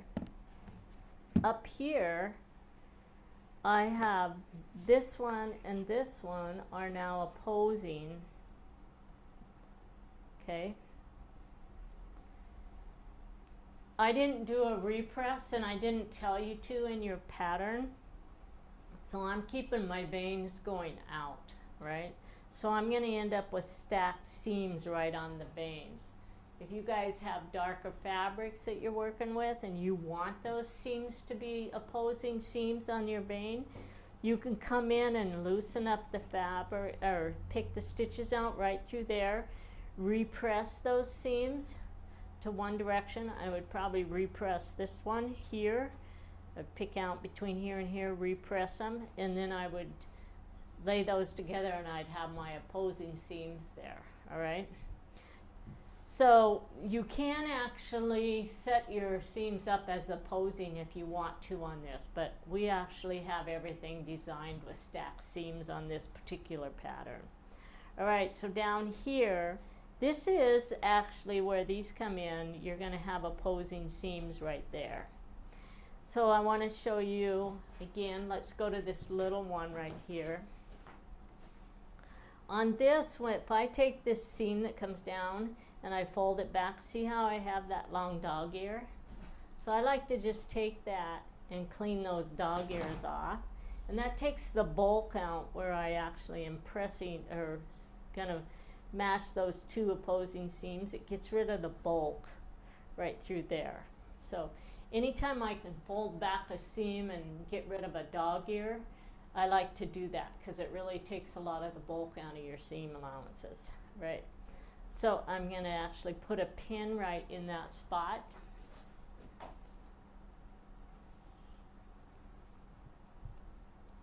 And hold those pieces together.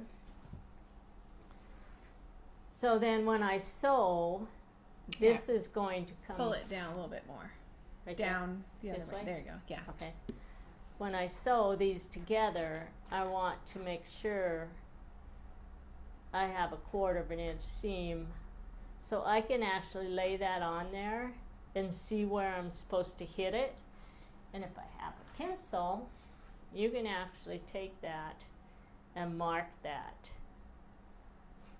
So now when I come down and sew along that line, I can actually see exactly where I need to end with that seam allowance right there, okay?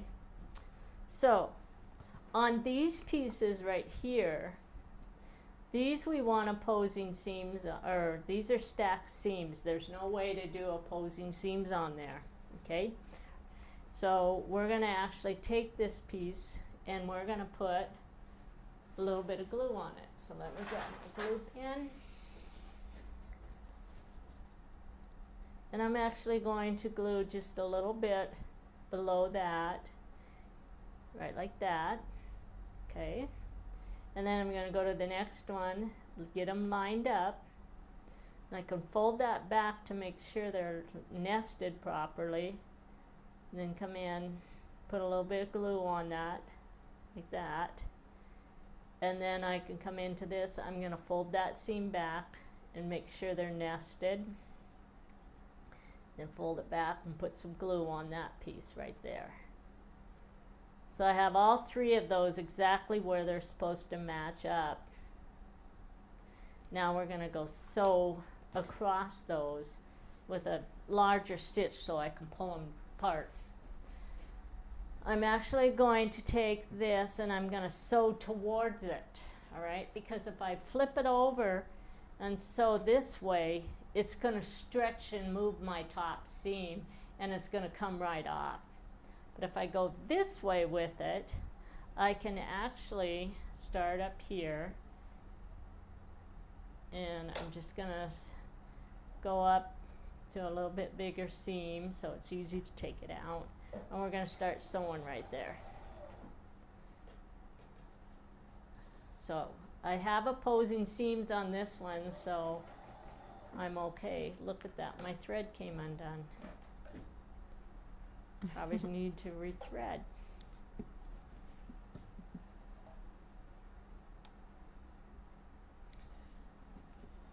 The fun of going live. Yep, we get to thread and we get to find out what our contractors are trying to do. You deal with the volumes going out, the camera shutting off accidentally, lighting issues.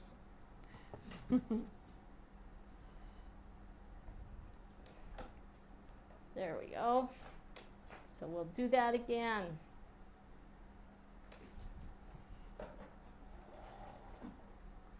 So my first seam that I'm crossing over is opposing. Okay. So then the next thing I'm going to do is I'm going to lift my feed dogs and I'm going to take that seam right there. It's a stacked seam, but I'm going to actually fold it back to make sure that it stays right where it's supposed to be. And then I come down and I sew right next to it. And once I get to the seam, then I hit my reverse button on my machine and I back it up, the stitches, until I can get that to fold back. So what I did is I basically sewed those as opposing seams, back up, and then I stitch over it. And then we're going to do it again on the next one. I'm going to come over here. Those are all nested nice there. And I'm just going to come in, sew right up next to it, then hit the reverse button, back up, lift my pressure foot, fold the seam back. We're going to do it the third time. Just check that. That's right. I can feel that they're all nested where they're supposed to be. And then I'm going to go backwards. And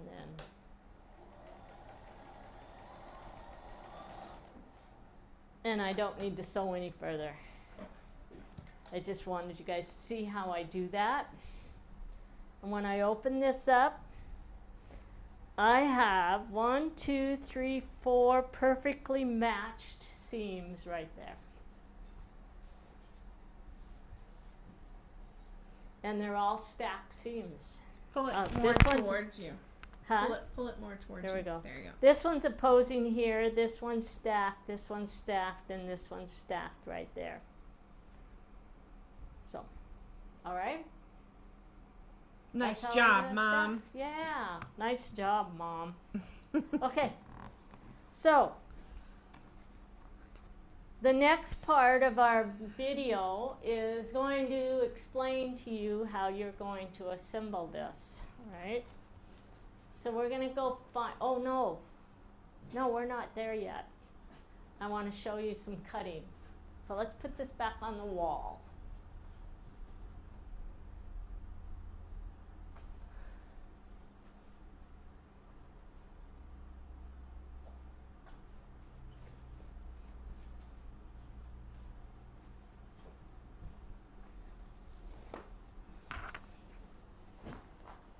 We're going to go through, and I'm going to need to clean my table off to do this. So let's get this stuff out of the way.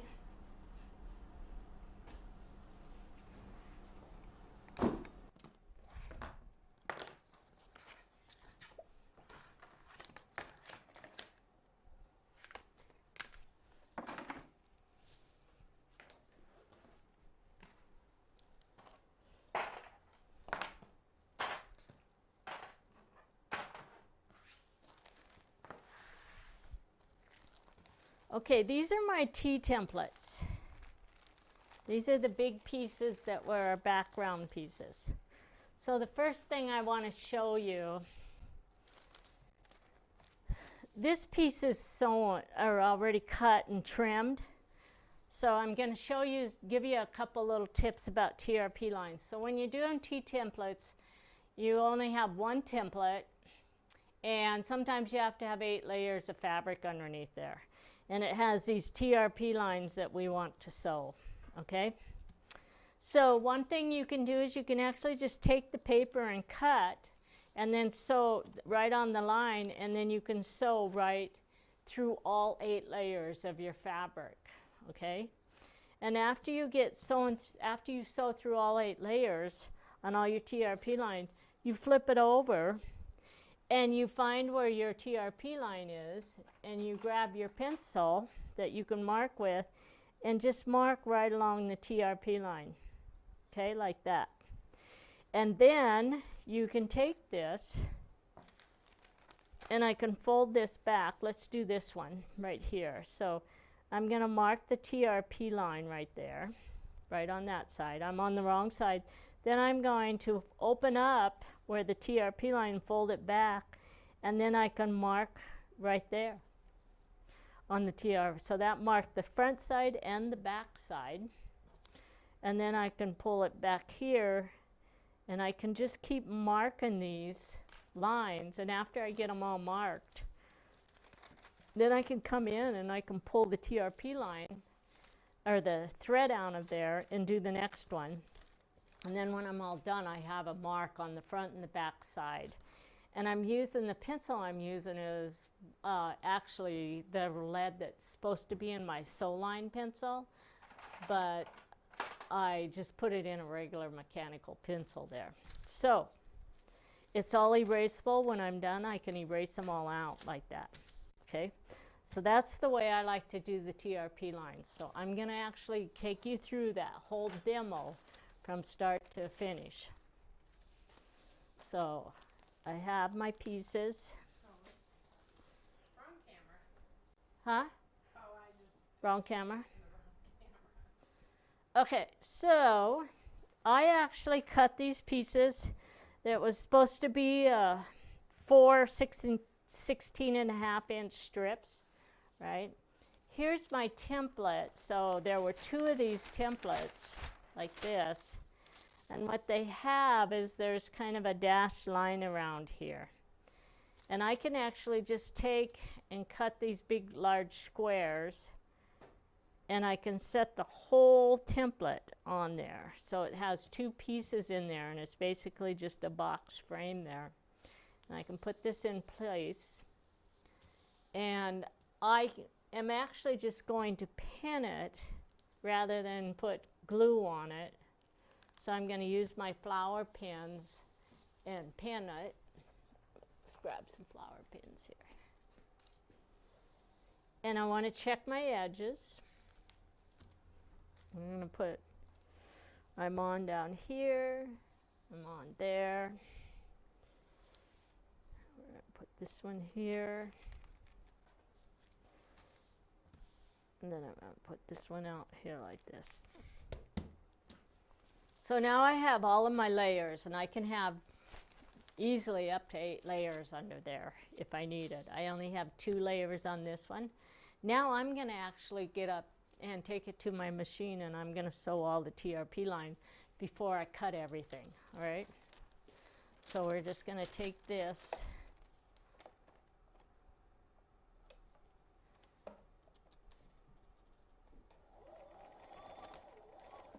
and then I can lift this up, can sew the next one, and I want this in the up position. There we go. Then I can take the next one. And the reason I can move it like that is because I put those pins in there, so I don't have to worry about it shifting, the fabric shifting under there.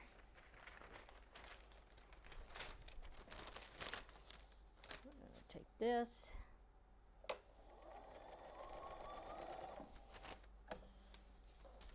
And then I'm going to move it over here.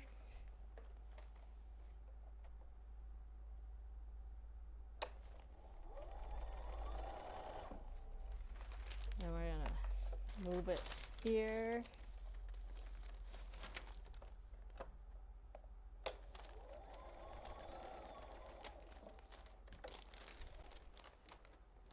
And then I'm actually going to cut this. And then I have 4 more to sew, 5 more to sew here.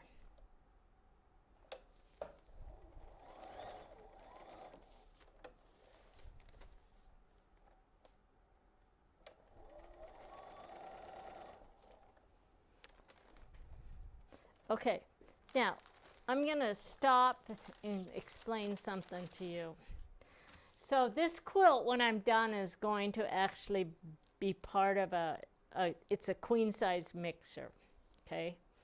So when I'm looking at all of my TRP lines on here, the ones, I can look at my blocks and I can go, okay, this is an outside TRP line here. And then this one is actually an outside TRP line. These are going to line up when I put my blocks together. So I want to sew this one, and these are all going to line up to my curved piecing. So I want to sew those. So I have the ability to look at this and decide which ones I want to sew. A lot of times, if you're working within one mixer group, then these outside ones are going to actually line up to your outside border, okay? But some of our mixers are actually compatible, so we have cattails in the mixer group, and then we have another mixer group that is Glacier Star mixer group. And all of those borders have a tendency over the years, we've made all those borders kind of fit in and match each other. But the ones that we designed for the Glacier Star aren't necessarily going to have TRP lines that are going to match up to these outside lines on the ones for Metal Star Mixer. So if you get mixers and you're putting something together, don't get frustrated if when you start adding the 68-inch to the 80-inch or the 90-inch, or you turn it on point, all the different things. Don't get frustrated if those don't match up, because we're intermixing a whole bunch of borders now with all different types of 68-inch quilts. So we have about 14 different groupings of 68-inch mixer groups, and we have 2 mixer groups for the queen size, and they're not always going to match up. So don't be upset if that happens. And all of these inside ones, they're going to match up exactly the way they're supposed to. And also, we made a mistake. Mom, some people are stopping at this size quilt this time. So if you are only making the 57-inch quilt, this is your last video, and you don't need to sew the ones on the outside TRPs because you're not sewing it onto anything. So if you're stopping now, just mark the ones you need. That you need to sew. If you're doing the king size, then, there's just all kinds of different things that come into play. So don't get undone if something doesn't match up there between all those different mixer groups, all right? But I am going to come back and I'm going to sew this one and this one. And I already did that one. So I'm going to grab these 2 here.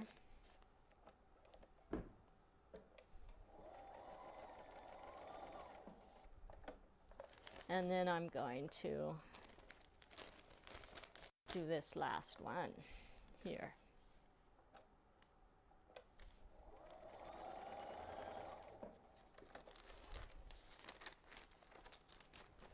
I'm also going to mention to you that there are a lot of you that are very capable of sewing square pieces together, and you don't need those and you don't want to sew them. That's up to you. If you're new to this, it really is a benefit there, because these are actually shortcuts, and they're there to help you know where things are supposed to match up. All right, so I have all of these done. I have my layers, and get all the threads cut off on the back.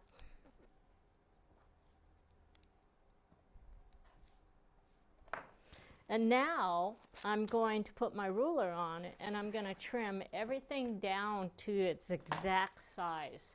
So the cool thing about this is the paper is sewn onto the fabric, and I don't have to worry about that paper shifting, and I didn't have to put a bunch of repositionable glue on the back side of my paper to hold it onto the fabric. So I have nice clean fabric. I can do a perfect job of cutting here.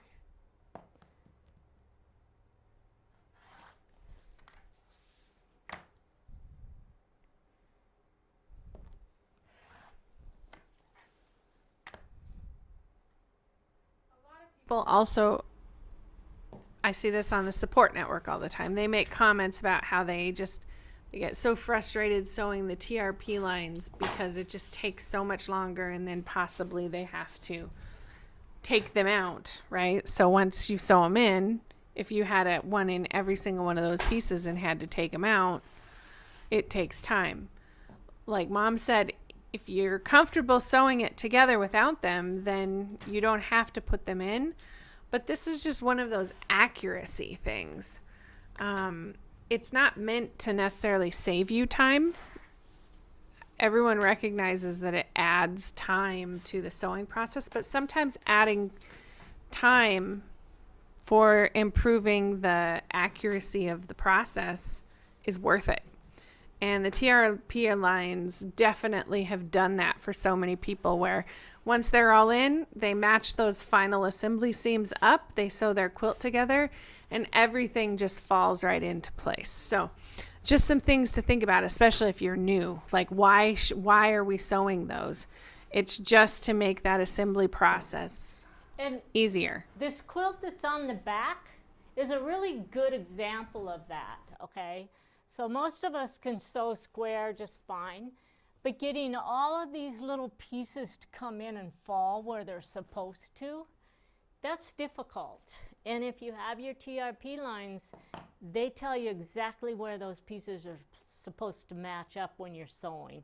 And that's the benefit of them, is it's there to help you know where things are supposed to fit.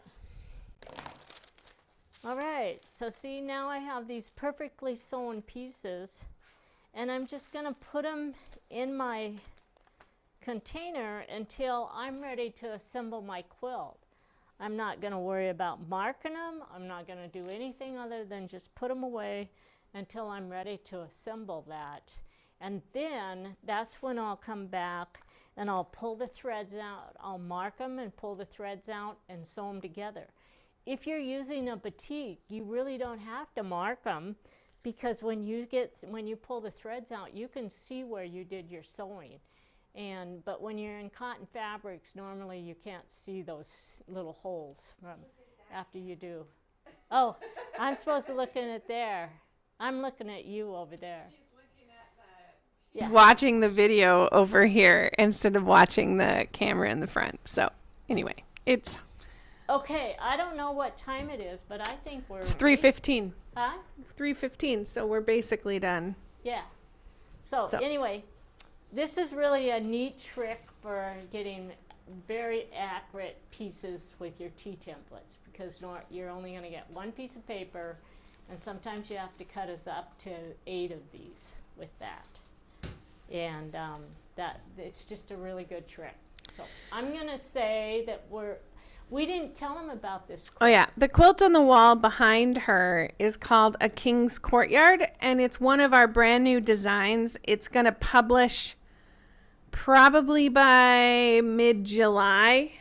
We had to push it back just a little bit because some of the fabrics are out of stock and they're on the boat that comes in June. So anyway, you'll see it sometime this summer.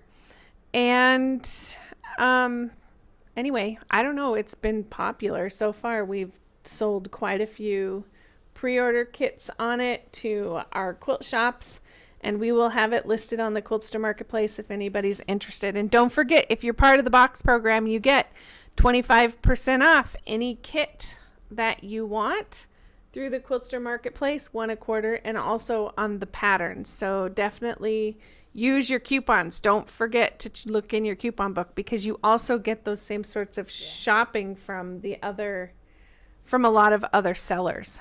The other thing to mention is that we do have the digitized designs for this one. Okay, so we'll have digitized quilting designs for it. Anyway, I think our cameras mostly did really well today. The only thing is I can see that on some of the new camera views, we probably need to do some lighting adjustments, obviously, but by the next time we come around, hopefully you'll be able to get a lot more detailed views. So as we add to our video studio. Okay. All right. So during the next video, I'm going to tell you how my wall and my flower garden turned out, because I had to leave it up to the guys to figure it out. Oh yeah. Maybe we'll post some pictures or something. All right. Bye, you guys. See ya.